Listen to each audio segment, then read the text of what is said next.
Hi, I'm Eric Froton. This is CFF All Access Show here on Fantasy Points, and I'm joined by my two hosts, Josh Chevalier and Michael Bainbridge. And this is a pretty exciting show because, hey, what do we like to talk about? Everybody loves ADP.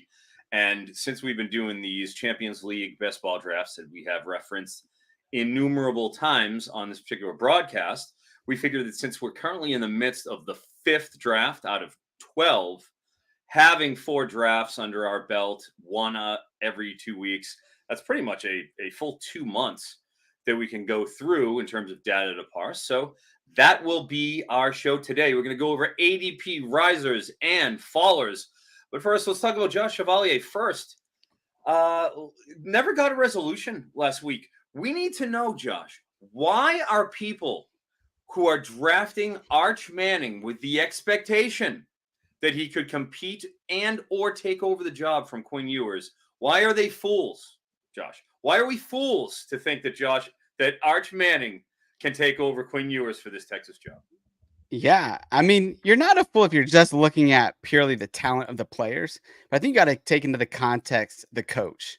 And Sark's just not a guy that's pulled triggers very quickly in the past. He likes to stick with his guys when he has them. And when he trusts a guy, it takes him a long time to trust a guy, but when he does, he sticks with them. I mean, the same thing's true of wide receivers.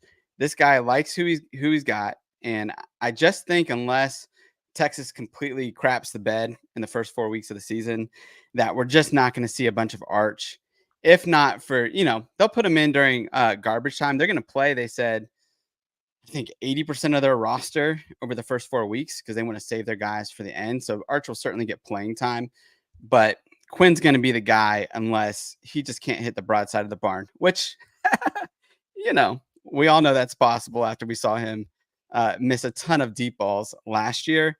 But I think Sark trusts him, and I think to read anything else into it is simply just ignoring all of Sark's history, essentially. And I think that's not smart to do. Oh, well, okay. Well, not smart to do. Fair enough. What do you think is a reasonable range for Quinn Ewers if we're going ADP talk here, given the fact that Arch Manning looked amazing in the spring game? And a second addendum to that question is you're actually in Texas. You live in Texas. What is the pulse that you're hearing from the Longhorn faithful where you're at in terms of what they want? Because, I mean, are the natives restless right now? Yeah, I mean, I think Quinn should go in rounds 10 to 15, personally. I mean, he's a guy, I mean, even last year, right? He had a decent number of yards that he threw for, 34, 3,600, but it's the touchdowns that were lacking. And I don't know if that's going to change a ton, quite frankly, because I think they really like Jadon Blue, and I think they really like CJ Baxter, and I think they're going to run the ball quite a bit. I think Quinn's going to do what he does, which is a game manager type, but I don't see him throwing for 40 touchdowns this year and absolutely exploding. I mean, obviously, again, like Arch Manning would probably be at a better option as a fantasy quarterback, but I just don't see, again, them making a switch. And I don't think that Quinn gives us enough on the ground to really serve, as a serviceable CFF player that you're going to depend on, week out for explosive games that we like in CFF. Okay, interesting. Mike, any thoughts on that, my friend?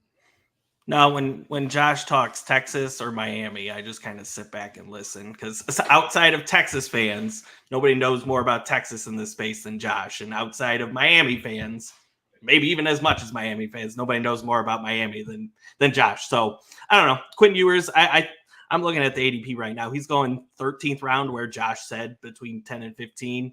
And, QB 29, QB 28, right? I think slotted perfectly. So not a lot of variation too of where he's going either. So he's literally going in that range for most of our drafts. I'm personally envisioning the calls to Arch Manning after the week 2 debacle of Quinn Ewers not hitting the broadside of the barn, like what Josh said in Ann Arbor. So it's Michigan, week 1. So yeah, could happen. Mason Graham, anybody? Yeah. Alex Orgy, anybody? We'll see how that goes. I know your boy, Alex Orgy. Yeah. Well, since we're talking about ADP and Josh, as Mike said, when Josh talks Texas or Miami, he listens. Well, apparently when I talk about Jordan James and Jackson Dart, Josh listens, doesn't he? Because we're in the midst, I believe that not eighth or ninth round right now in the fifth Champions League. And I can't help but notice there's Jordan James, who we discussed on this very show very, very recently, as of last week, who I selected in the last two drafts leading up to this, at the 41 overall and 37 overall. Now, Josh has taken him at 2-5. What happened, Josh? What happened, Josh? Did you happen to listen to sage advice from your co-host and decide to implement that in your game plan and steal him from me? Because I expect to get him in the third round now. What happened, Josh? What changed your mind? Froton, you are just so brilliant. I mean, how could I not follow the advice of a guy that has won so many best ball championships above me? That's right. I mean, number 2, baby. Number 2. That's right. Me and Zach last year. You and Zach, if you just had a couple more weeks, you would have beat him. I was right there. I was on his heels. Yeah. But number 2 finished with, a nice $700 payday. I'll take it. Josh. Yeah. I mean, I do say like what Mike said last week about 5 catches for 70 yards in that spring game. I mean, the spring game was so enlightening. On top of he was already 5th or 6th in our projections coming into this year, and he was top 10 in my personal rankings. And so I moved him up actually in my most recent rankings to 6. And look, Froton, when you speak, I do listen. I mean, you're incredible at this game. And so I think it's fun. Look, we might be all wrong on Jordan James, but we'll be all wrong together because he's a talent and he just runs hard. I mean, he's really fun to watch. I'm excited to see what he can do, and just knock on wood that Jay Harris doesn't take too many goal line carries from him. What, the guy that runs too upright for you? Yes. Wow, no Jordan Lamar instead. You don't like Lamar? You'd rather go with Jay Harris on that RB2? Look, so Jaden Lamar, my boy John Dynasty Coach A on Twitter, he loves Jaden, and so I want to like him too, but Jay Harris, I think he just has more tools personally, and I like that 6'2", 215 build. That's just a little bit bigger in running backs, and so I would take Jay Harris over Jaden at this point. But sounds good, Mike. Yeah, I think it's actually kind of close, especially if you watch the spring game. Both of them had their moments. Harris appears to be a little bit more built for in between the tackles work, whereas Lamar has more of a home run hitter profile. But I don't know. Any thoughts on that, Mike? I don't know. You commented on, Josh going up to go get Jordan James. I think it speaks to you got to be adaptable in CFF, both out of season and in season, right? Because if you suffer an injury in season, you're not dead in the water with your roster more times than none, right? So you hit the waiver wire and you build that roster back up if you suffer multiple injuries. But there's so many players, it's not going to kill your lineup. Out of season, off season, you adapt to the news that comes out, and we see Jordan James' usage in the passing game. Whether that absolutely translates in season, it remains to be seen, but you adapt to the news and, bump him up a few spots and steal him from Froton.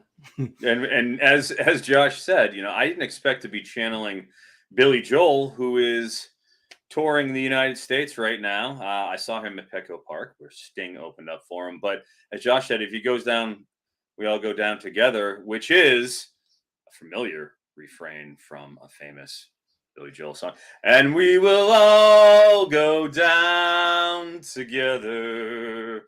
That is us with Jordan James here on CFF All Access Podcast. Now, transitioning from that, Shane, yes, I am a softball guy. You can see that. Yes, these are two of my jerseys, and also from Carp, right? Our boy Carp, golf and best ball enthusiast. Yeah, this is my Seek and Destroy hockey. This is my deck hockey jersey from when I used to play over at Route 1 in Saugus in lovely Boston, Massachusetts, where I was a physical stay-at-home defenseman. Had zero puck skills. I was a basketball player, but I loved going in the corners and roughing people up. But that being said, ADP talk time, Josh. Yeah. Hey, actually, I want to ask you some questions real quick. But before we do, I'm going to take a quick break here. And I want to flip the tables here. All right, Froton, before we get into some of this ADP talk, I just want to ask you, like, who are some guys? Obviously, Jordan James, right, is a guy that's popped up a little bit. That was maybe a little surprise when I took him at 2.5. But who are some guys that have fallen that have surprised you a little bit? And then who are some guys like a Jordan James that have rise that is also surprising you a bit in this draft in Best Ball 5? Okay. Sorry. Best ball 5 in Mm-hmm. particular. Well, I was very pleased to see Nick Anderson slide to 8-3. Michael took him, I believe it was in the 10th round in Best Ball 4 after I think I had him the first 2 of the first 3. I wanted to get a price check on him. Got to do a price check when you're in the Champions League, on these guys every once in a while, because as you'll see, that's how I think leads to a lot of the movement, because guys will, you'll see the same person will have the same guy a couple times, and then you'll see them back off and see where they go. And if they stay in that range, then you know that, all right, I'm in the right. I know where I have to go to get them. If they fall, then that becomes the dance. Yeah. And we had about a 5th, 6th ADP on Anderson. Fell down in that 10th. I took him at 8-3 in the recent Best Ball 5 because of that. And I think he stays in there. But, I mean, we know why. It's Dion Burks. He was in, I believe, the 5th or 6th last draft. 7-6 for this particular draft. So that Oklahoma wide receiver situation, I think you're going to see them being in that range, because I do like, as we stated, I like Anderson more in the long term. I do believe he's both of them legitimate pro prospects, but I do cast my lot with him. If there's anything for this one, that glut of quarterbacks that always seems to happen in that 6 through 10 range, it started a little earlier, and you started it, frankly, with taking Jackson Dart at 5'8". We then see Haynes King go at 5'12". I saw the writing on the wall, took Nico at 6'3". I had him queued up, man. I had him queued up next. Parade. Yes. That is something that I think really, we notice is a kind of a shift where people were kind of picking their spots when to go with those QBs. If you didn't go in 6 or 7, or even you could say early 8, with Zach going Stone 7-11 and 8, Ward 8-2, then you missed out on the top 15 to 20, that hard, solid 1.5 tier of quarterbacks. Yeah. And outside, I've done 3 or 4 best balls since our last champion 4, and Dion Burks has gone like rounds 5, 6. And then, Nick Anderson's fallen to like 10, 11. I've been scooping them up in every one. And so, in ours, like, we're going to be more aggressive to get our guys, right? So we're going to go 7-8 for Anderson. But in other best balls, you can get them in the 10th round right now, and it is amazing value. Here's another question here I want to ask both of you guys. And Froton, maybe you can start on this one, because I know you love Denzel Boston up there at Washington. Ooh. He just had an incredible spring game, went 7 for 127 and a touchdown. And so Hunter, I think, is who Shane is referring to. Are we going Boston over Hunter as a wide receiver 1 after the spring game performance? I want to hear from both of you, but Froton, if you want to go first on this, and then Mike, give us your opinion. Well, remember, Boston's been in that room for longer than Hunter has. He's coming from the outside, Cal coming in, and he was a guy that I made, and I think Michael had some shares of too. He was a initial line All-American on the player props for the season-long stuff. I believe did we get a 950 open on Jeremiah Hunter? 850 to 900, I think. Yeah. Okay, it was a 900 open. Around that range. It was like 899. It was 9. Got down to 850, and that was a nice, comfortable win there for us. And I parlayed him in multiple different spots. So right off the gate, I appreciate Jeremiah Hunter. Don't get me wrong.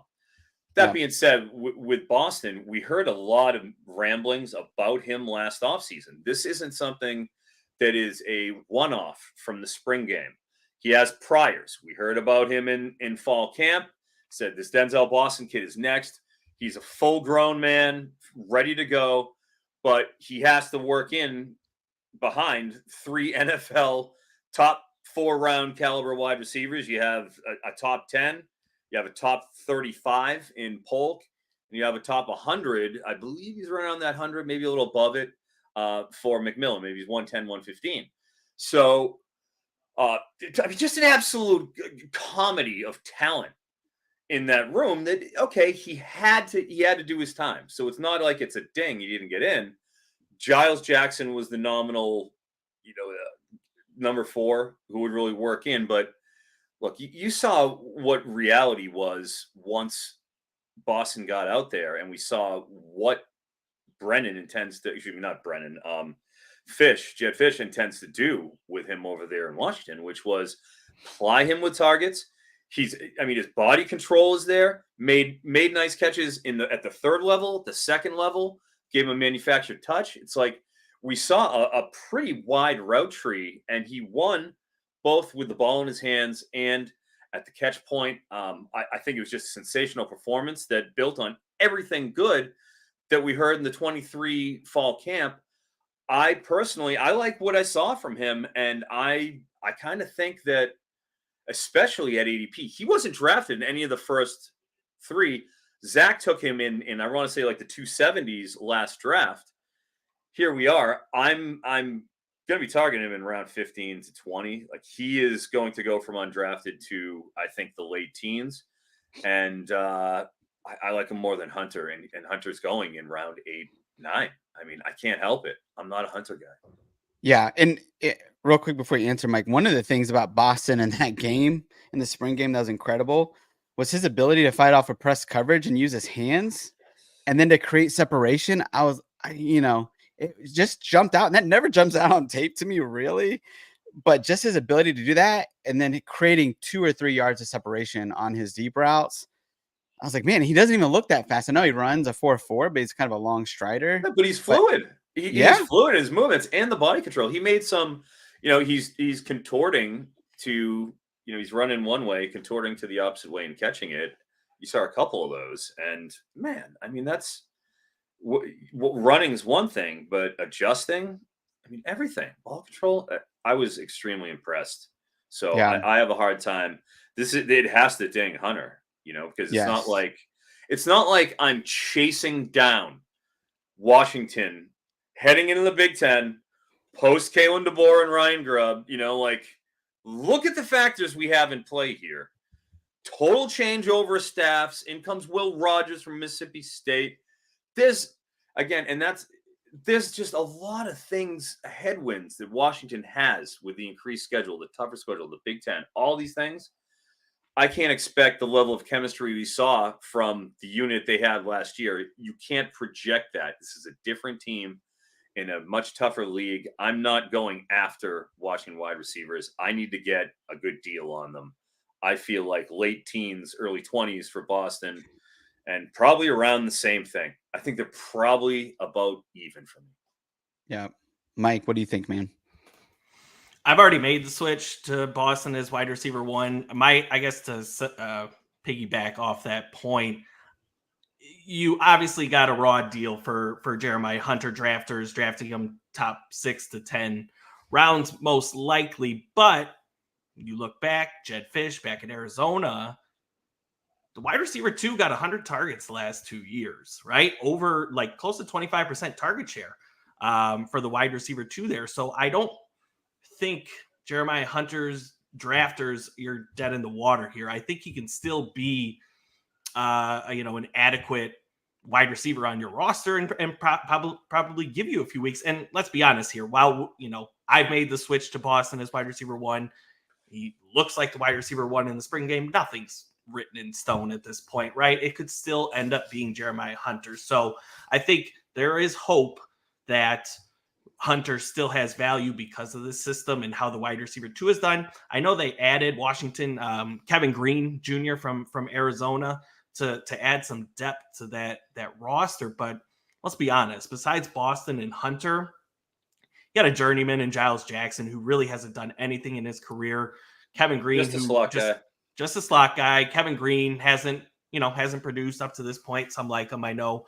But beyond those top 2, there's not a lot of proven commodities in that room. So if Washington's throwing the ball with Will Rogers, it's going to most likely go in those two directions. So I don't think all hope is lost for Jeremiah Hunter drafters.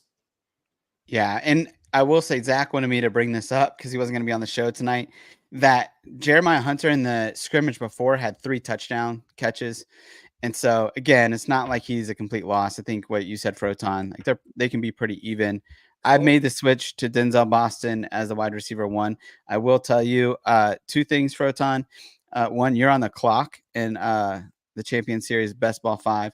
And 2, I just took Denzel Boston in round 11 in a draft. So if you want to get him, you better get him right here. Oh, really? I don't know if I'll draft him. I'm just messing around, but I did take him actually round 11. But I do appreciate the heads up. Hunter just went 8-1 for the record, 8-1 to Greg Brandt there. So he isn't phased by this news. But hey, that's why CFF is great. It's like you hear it's best ball mania right now. And I sent a little heads up to Fantrax. I'm like, hey, we need to have CFF best ball mania, guys. Anyways, right now when you hear them like, oh, I got this guy at a round above ADP, and I'm just like, guys, you don't even know what you're talking about. Oh, there's this ADP. They're all so close because it's 32 teams. I'm like, you want to talk about getting guys above and below ADP? Take a seat. Come on down. Sit under the learning tree. Anyways, yeah, I mean, I'm on the clock. Thanks, Josh. Yeah. And, I think one thing, like you said, I think it was you, Froton, that just talked about, hey, there's some question marks at quarterback. And I think that's very key. I've been listening to since the spring game and trying to make this decision on whether to switch Boston to wide receiver 1. I've been intaking a lot of Washington information and podcasts. And one of the things they talked about is they all love DeMond Williams there at Washington. He had a nice little spring game too. Absolutely. Yeah. Really fast, mobile, like throwing from different angles, out of off platform, out of structure. He was creative. I liked what I saw. And he was a high recruit too. And if Washington struggles out of the gate, if they go 2-3, 1-4, like they might bench Rodgers and throw DeMond Williams there and then play for the future because they absolutely think he's the guy. And so if they do that, like he is more of a runner right now than he is a passer. So that would hurt these wide receivers, in my opinion. I do think, say what you want about Rodgers, but he can throw a ball that's catchable to both of these guys. And so that is one thing to be wary about in drafting these guys, either one of them high. It hasn't stopped me a ton, but and also pick up DeMond Williams in Dynasty. You will not be disappointed. That guy is going to be unbelievable in Jed Fish's system if Fish sticks around. So, hey, we're going to switch some gears here in a minute. We're going to take a break, and then I'm going to ask these guys about some other ADP risers and fallers. All right. I want to ask you guys, I'm going to go through a list of different guys here that are falling or rising for different reasons. One guy that's intriguing to me, and I just want to get your guys' opinion on him, is RJ Harvey. He's a guy that in this last Best Ball 5, he dropped, I think, to around 4 or 5. And that's because Penny Boone came in. He just transferred there after flirting with Kentucky a little bit to UCF. So he joins RJ Harvey in the backfield. And so we've seen that affect all of us, passing on him at least for the first 3 rounds. But what is your take on Harvey? What are you guys doing with him in your rankings? Where would you draft him if you were going to draft him? Yeah. What are you guys thinking? Mike, why don't you go first on this and then Froton, go after him. I am comfortable having RJ Harvey in my top 20 still. But obviously I guess I wouldn't say a significant drop, but it is a drop from consensus most time first round CFF draft selection. So I don't know. I think obviously RJ Harvey is better than Penny Boone, but you can't not adjust your projections, your rankings because of this Penny Boone news, because he is obviously, they brought him in for a reason. He's going to get carries in that backfield. So, and also, to be honest, I kind of think this stings KJ Jefferson slightly, right? Now you got 3 guys that are definitely going to get red zone opportunities now, as opposed to, in my opinion, what was going to be just Jefferson and RJ Harvey. So I still have them in the top 20. I think top 5 rounds for RJ Harvey is still in a decent range for him. We obviously know, like, UCF is going to run the ball 40% or 60% of the time, under Gus Malzahn. So this is still typically a run heavy offense. So takes a dip, probably 4th to 5th round as opposed to 1st round for me. Yeah, when it comes to Harvey, you just look at what the skill sets are of the respective backs in there. All right. So with Harvey last year, 226 rushes, 1,416 yards, 16 touchdowns, caught 19 of 22 passes for 238 and 2. All right. So 18 total touchdowns, 1,650 roughly yards. Right. So 226 rushes is a lot of rushes for a guy who's billed at 5'8", 195. You throw in comes Boone, right? Last year, 194, averaged 7.2 yards per carry. He had 1,400 yards, so same amount of rushing yards with 30 less carries. Caught 15 of 18 passes for 216 and a touch too. So he was actually better in terms of yards per route basis. So when I'm looking and I'm projecting Harvey, 226, well, how many does he seed? I think it's pretty reasonable. If we're looking for a comp, you could go right to Harvey's 22. 149 rushes. That's 77 less than this year. I think that's pretty reasonable, right? 790 yards. That's at 6.8 yards a carry, for 149 rushes. 5 touchdowns, right? So he wasn't used as a hammer in any way, shape, or form in 22. He's not built that way. He's more of a run the daylight type guy and break it. 5 touchdowns in the ground in 2022. That's concern. 22 of 27 for 215 through the air. But look, a lot of his production was volume based in a Gus Malzahn offense with lack of really a better alternative. 20 carries in 5 of his last 6 games. Is that happening? Is that volume happening? You know what I mean? Was benefited by 3 yards before contact. It's an excellent mark from that UCF line. A lot of guys don't get that. I just look at it and think Harvey, he's back to being a committee back now. He's going to be at best a 1A, at most likely a straight share. Worst case scenario, Boone goes and just starts pounding in touchdowns, and they give him the Isaiah Bowser treatment. So I think it's a catastrophe, frankly. What I mean, Mike, you're saying what, 4 or 5 now? I don't think so. I think it's 8, 9, 10. I think it's right now where I'm picking at the 9, 9, 9, 10. That's where I think it's time with Penny Boone going over there. Because Michael, we talked about Penny Boone 3 years ago, where he was, at Maryland, and I didn't like him. We're trying to project the Maryland backfield, and I purposely, everybody was drafting him, and I didn't draft Penny Boone because he was way too heavy. He was like 260 pounds at that point, and I'm like, this guy should be, an H-back fullback. He can't run. Trims down. Everything changes. He lightens up, and he still keeps the power, and his feet are just way more nimble. You can make guys miss now. He's a different guy than he was at that point. Like, he changed his body at Toledo, and it shows. I'm concerned. So they had the committee in 2022, and Bowser finished as RB 39. So is that worth a fourth round, a 5th round pick? No. I guess you could say probably not, right? Probably in the closer to the 8, 9, 10th round range. So good argument, but I don't know. Is Penny Boone in that realm of RJ Harvey, in my opinion? Plus, this is RJ Harvey's final year. What happens when he doesn't get 18 touchdowns again, and he gets at least 60 carries siphoned off? Yeah. What's that? That's my Yeah. position on it. So RJ Harvey, there we are. I he haven't was great drafted last him in the year. champions He's yet. great. So. Well, I haven't either. he- Josh, you're taking. He goes in and replaces RJ Harvey in the second round, which he took in League 4, and now he's taking my Jordan James. I see you, Josh. You can't fool me. And here's the thing, man. I hate RJ Harvey.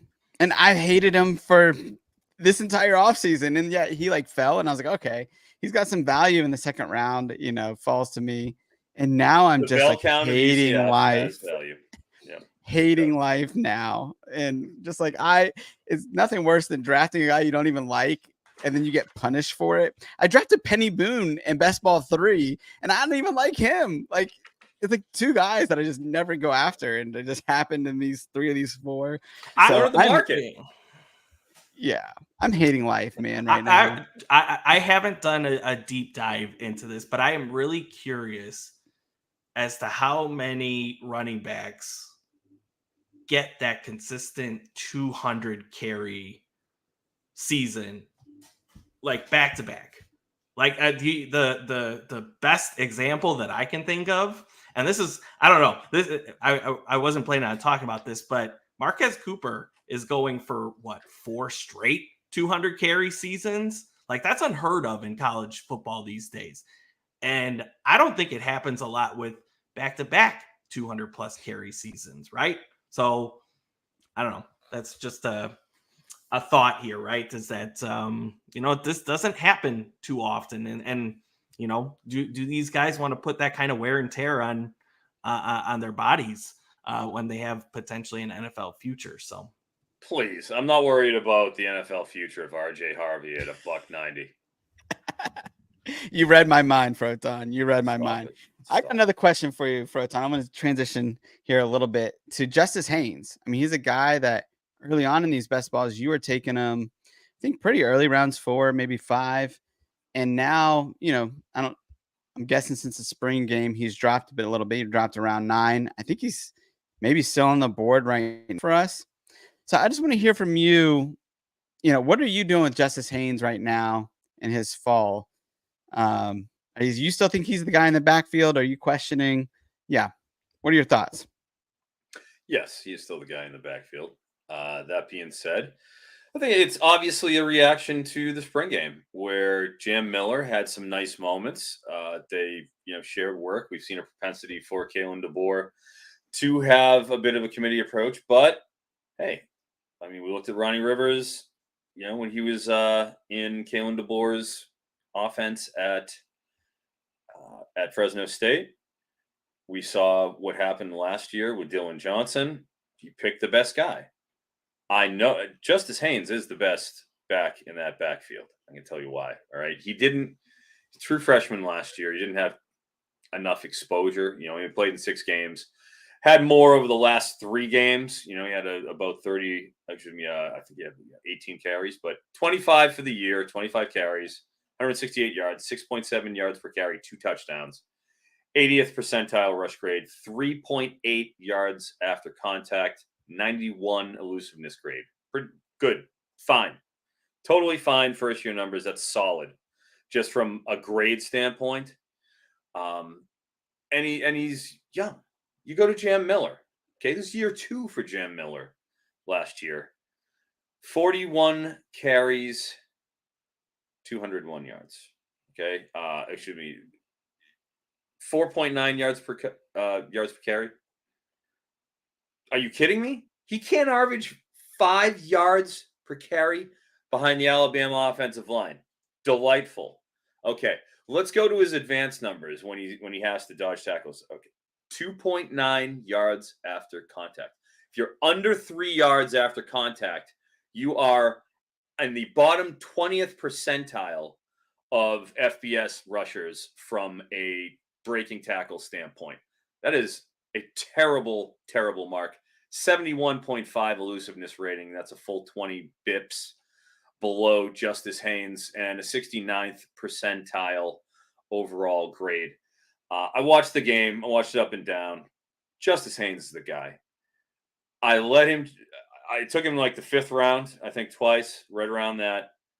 Let him fall, did the price check. He didn't get taken in the same spot. I took Jam Miller as well in like the 23rd. Problem is, people are taking Jam Miller really early. Like, he's been a guy who's had a rise, if I'm not mistaken. I don't know, let me try to pull it up as I'm talking here, but we've seen him over the past couple, get a premium. I drafted him at 241, last draft 212 from Heath. So, I think it's getting closer. At least that's a perception. That's not my personal feeling. I will continue to be targeting Justice Haynes, especially if I can get him in that 9, 10, 11 range, which is where it seems like he could end up settling in. I love it. I'm not afraid of Jam Miller, but I'm okay with taking Jam Miller at that, 26, 27 to hedge, just in case, because it's a premium backfield situation. Yeah, let me ask you this, Froton. I love Justice Haynes. I'm right there with you on him and everything you said. He had a shoulder injury coming out of the spring game, and it seems like he gets nicked up quite a bit. And I'll say this, it concerns me a little bit. Talk me off the ledge and tell me I shouldn't be concerned about him getting these nicks and injuries and it setting him back, because he's a premier running back other than that, in my opinion. Yeah, well, I'm a little upset with our co-host, Zach, who couldn't show up for work today, but he found time to somehow take Justice Haynes after I took Caden Fegan at 9:10 on the bounce back, and he's right there before me. Somehow, literally right now, I'm on the clock. Picked for him. He took Justice Haynes at the 10-2. He's listening to this. I'm watching. Oh, of course he's listening. He can't show up for work, but he can listen. Anyways, prick. I'm not particularly. Guys are going to get banged up. I know he did have, a little ailment that took away a little bit of the middle of the season. He returned to finish strong at the end, but the talent's there. I believe in Justice Haynes. I think he's a legitimate pros prospect. I think he will be a top 5 NFL running back taken in the draft. He'll be one of those top first 5 in the 2026 class. I believe that. And if he's a little dinged up, he's a little dinged up. But 10-2, where Zach just got him, that's just astounding. That's just a phenomenal value. Yeah, I couldn't agree more. I want to stick with Bama real quick and ask you guys this question. Shane asked, is Bernard still wide receiver 1 for Bama? What do you guys think? Is he your wide receiver 1 at Alabama right now? Who else? Who else? That might be the question of the hour. Are they still in on Elijah Badger anymore? Or was that even a thing at this point? I think it's down to like Florida and somebody else, right? Who else? I would think Prentice. Prentice is probably the other starter, one of the starters, right? Yeah. As long as the roster stays as it is, yes, he's still wide receiver 1 for me. I also think his skill set fits really well with Jalen Milroe, as far as he's a run after the catch guy. And I think he's going to give a lot of leeway for Jalen Milroe in that area. So I was super impressed. I've always been super impressed by Bernard, but I thought his spring game was really fun to watch and very affirming in that way. So let me ask you guys about another guy. Mike, you drafted Mario Anderson this last draft in Best Ball 5 at, I think, the 3rd round, and the first pick of the 3rd round, if I'm not mistaken. I think before that, he was going around round 5. And so talk to us a little bit about why you chose to cause his ADP to rise and piss me off. Why would that piss you off? Because you always do it. I tell you not to make your ADP to rise, and you do it. You just go out and get your guys, man. Look, he had the monster spring game, obviously, and that's part of it, right? I think the first play of the spring game, he had a 43-yard reception. He had a rushing touchdown. So I think for first and foremost, this is kind of a proven system at this point, right? Offensive coordinator Tim Cramsey. It's a balanced-ish offense, but typically features 1 running back. And you look at the last 3 years, he's had 2 top 5 college fantasy running backs, right? That's what we want to see in an offensive system. Mario Anderson, had 700-800 yards last season at South Carolina. He proved last season that he is a capable pass catcher out of the backfield, 22 receptions on 28 targets. I know he crushed me in Froton's heart a few times on his receiving props, but he's proven capable. I don't think he's not a Blake Watson-esque receiver out of the backfield, but very capable in that area. I think the one thorn in the side of Mario Anderson is that Brandon Thomas is still around, and he had a rushing touchdown on 20% of his carries. He only had 46 carries last season and 9 rushing touchdowns. He's still around. So, I just think you get a definite running back one here in an offense that is going to be very good. I know they're top 30 in offensive returning production.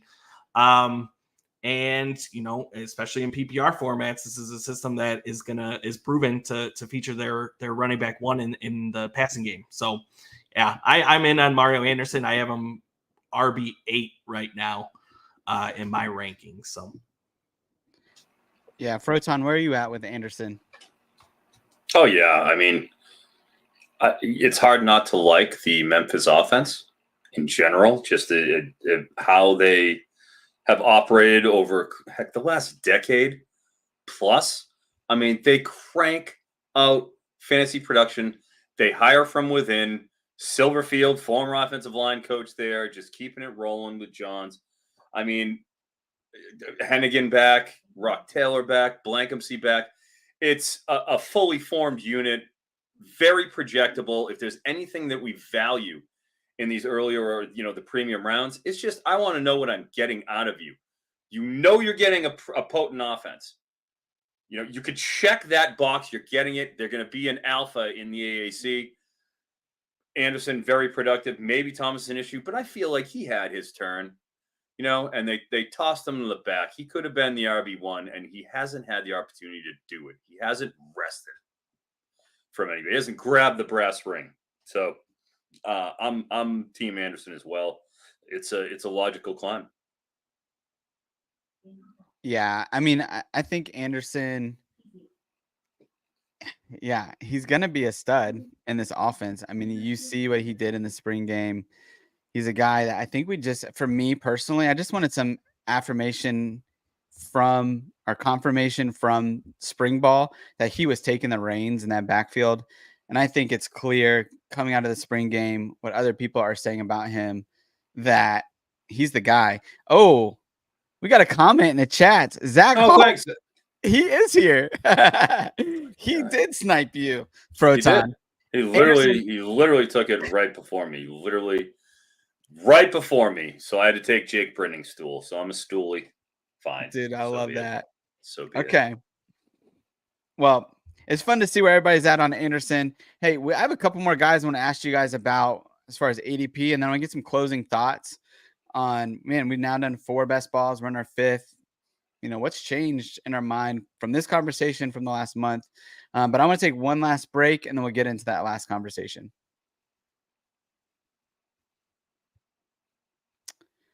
All right. There's a couple guys here that I want to ask you guys about, a couple wide receivers here. The first one is Evan Stewart. And Froton, I want to ask you about him. He just fell in our last best ball to round 3. I got him at the middle to end of round 3. But he had been going, round 1, round 2. And so your thoughts on Evan Stewart? Should he be falling to wide receiver 14 in round 3? Like, is that too far for him? Where do you think is a proper range for Evan Stewart at this point? Yeah, I mean, it's we're figuring out this board, and especially as mentioned, where you're going through and watching some of these spring games and just looking at team tendencies.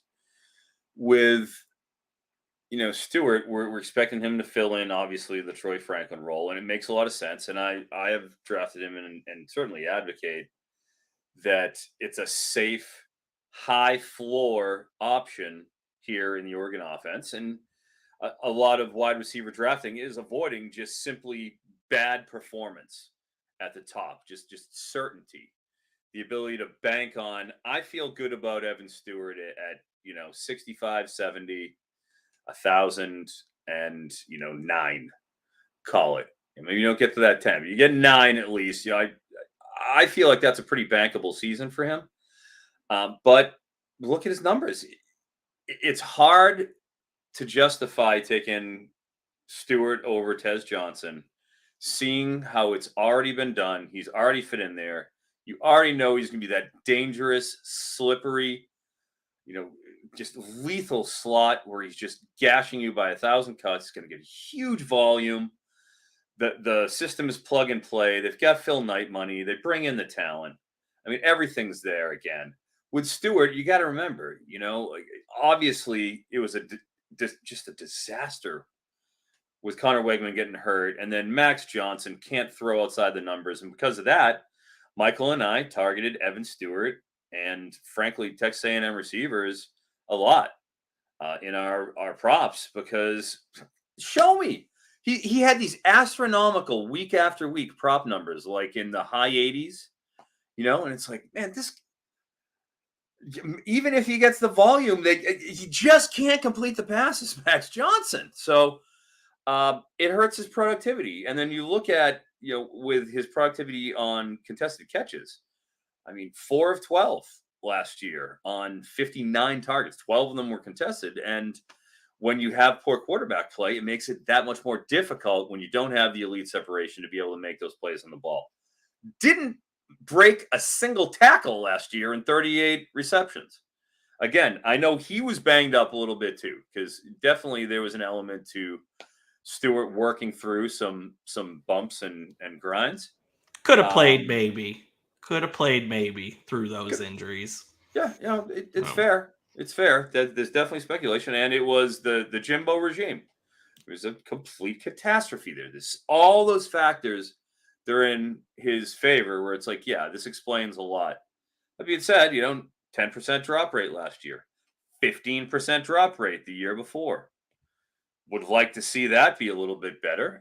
He cashed in his deep catches at the very least, 43% catch rate. That's a top 10 mark amongst returning wideouts. So, these are the things that you look at with the point counterpoint for Stewart.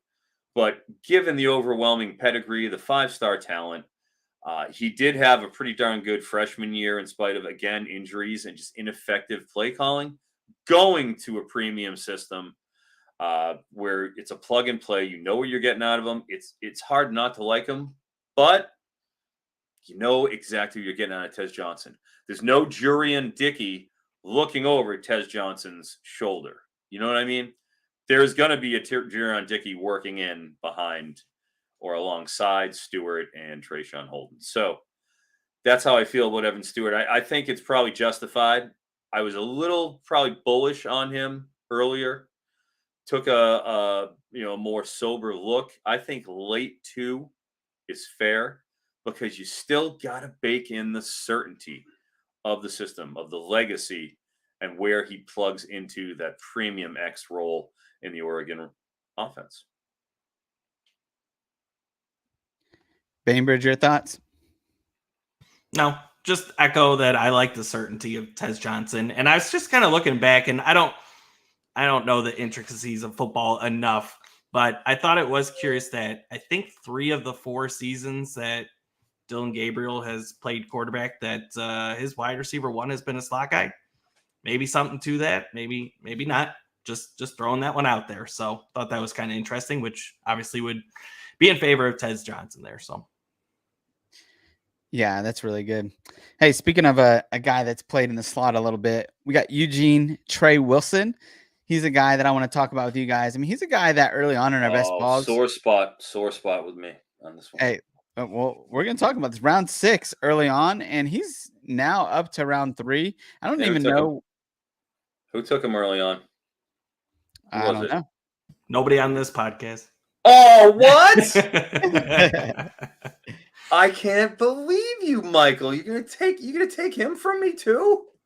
Can I have Eugene Wilson? So I said adaptability. Adaptability is key in college fantasy. I knew you were gonna take him. You were on the yeah, you knew I was gonna take him. Why? Yeah. Because I had him at 64 in 2. I had him at 65 in 3. And then Michael comes in best ball 4 after I take him at 64, 65, takes him at 33.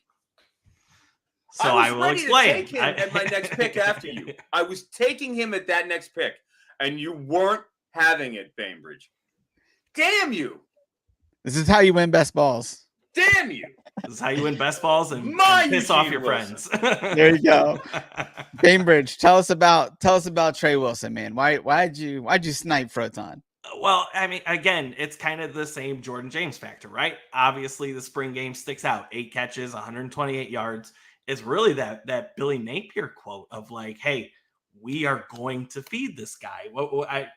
I wrote down the exact quote here, but he insinuated that, right? We're going to get this guy the ball, and we're going to get our money's worth. I think that's what he said. And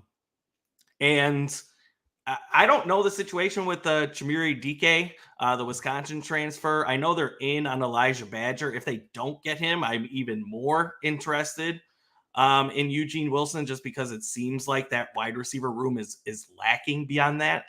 And I was just kind of looking back, and I know when you talk Billy Napier, you kind of think like, run heavy, run heavy coach.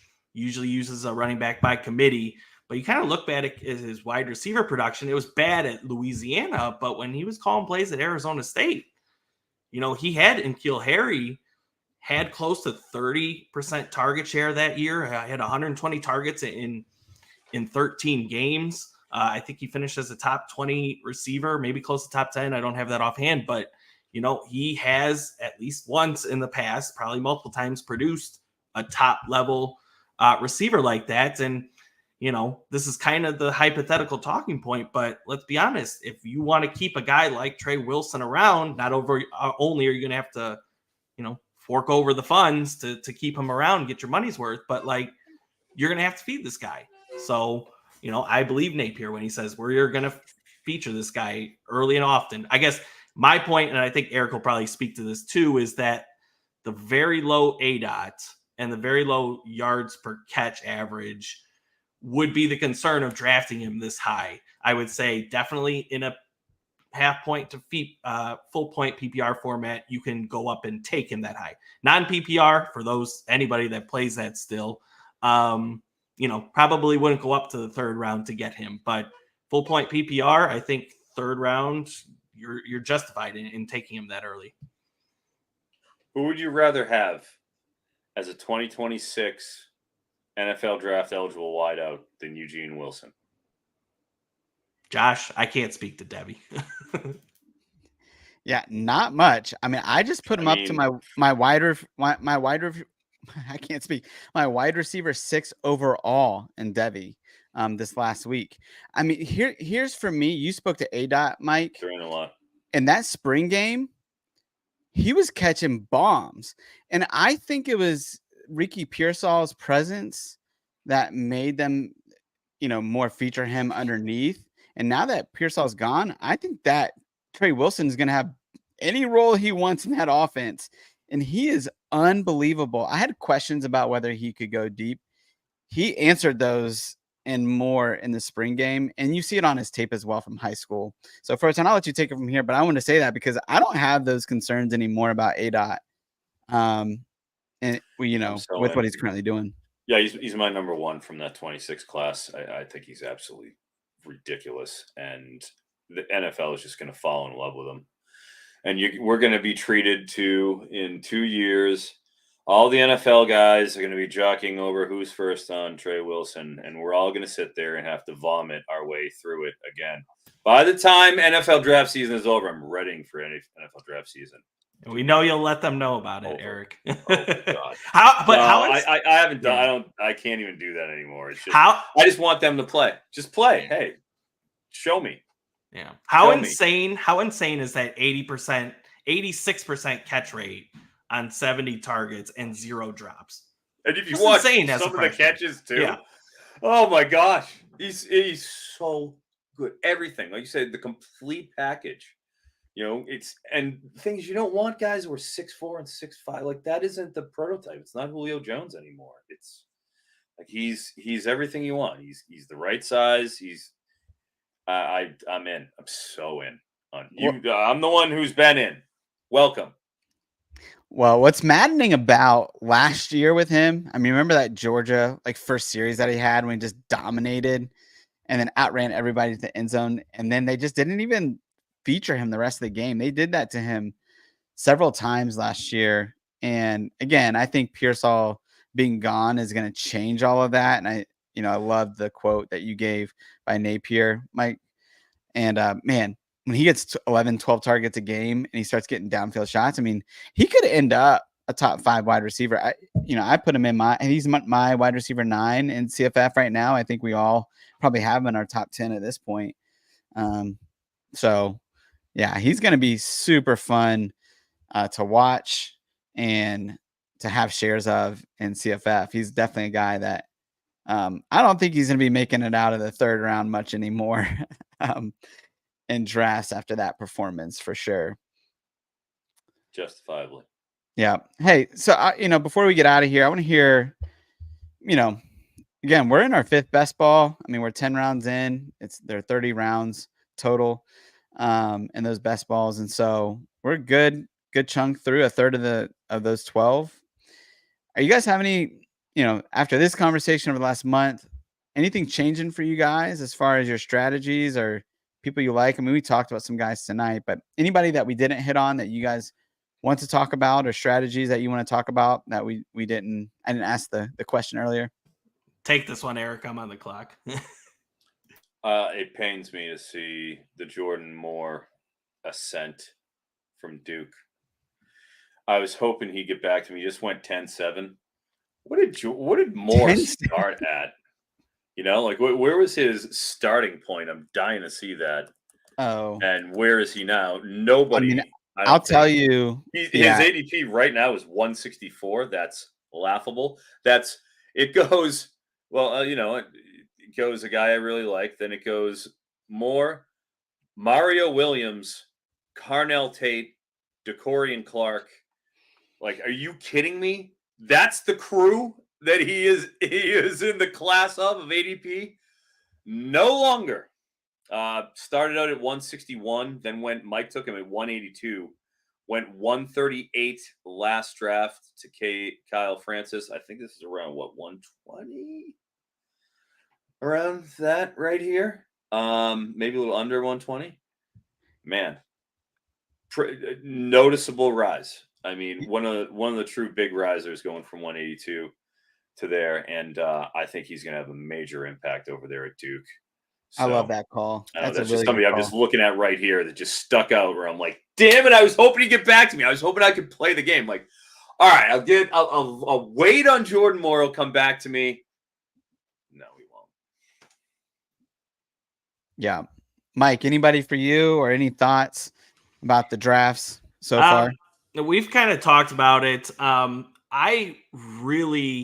I am fine with passing on those top 3 to 4 QBs at this point. I just don't think we have a Caleb Williams at the top of the QB rankings this year. And I just love that 5 to 8th round range where we're talking Jackson Dart, KJ Jefferson, Avery Johnson, just those types of quarterbacks. I am fine with waiting until that range. And I think that's just where I am comfortable taking those guys and kind of loading up on the wide receivers and running backs. So I'm not to diminish the Kadon Salters and Byron Browns of the world, but I think this is a year where you can wait, especially until those fifth round and beyond, and take your guys there. So that's kind of been my overall thoughts so far with best ball drafting. Yeah, I like that. Hey, one more question before we get out of here. Shane asked, wide receiver 2 for Ohio State behind Egbuka.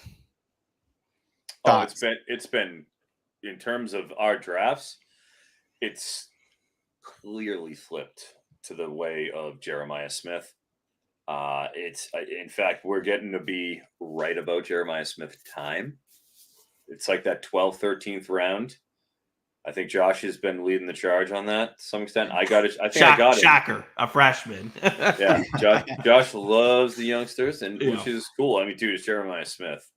I was lucky enough to watch Jeremiah Smith. I took him last draft on the bounce back 13-12.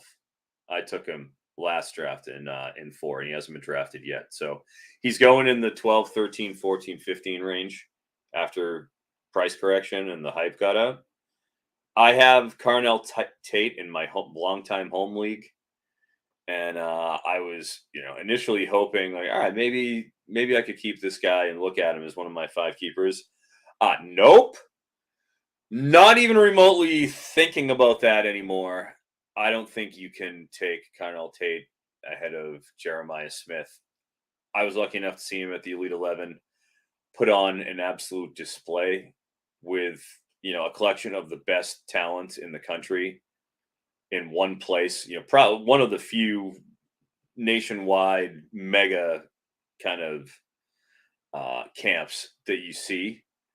And he was a man among boys. There was anybody could do to stop him. It was everybody was his mouth just left hanging agape watching the kid. I knew this is coming in Ohio State, but man, it's coming even faster. It's just here. He's just immediately ready right now. It's almost unprecedented. It really is. He's almost rare, very rare. I personally love that take. Bainbridge, what about you as a Michigan fan? Not as a CFF fan. It's not. No, I was gonna say I don't even. I pick Ohio State guys all the time. I just those Chip Kelly wide receivers are always relevant in CFF, right?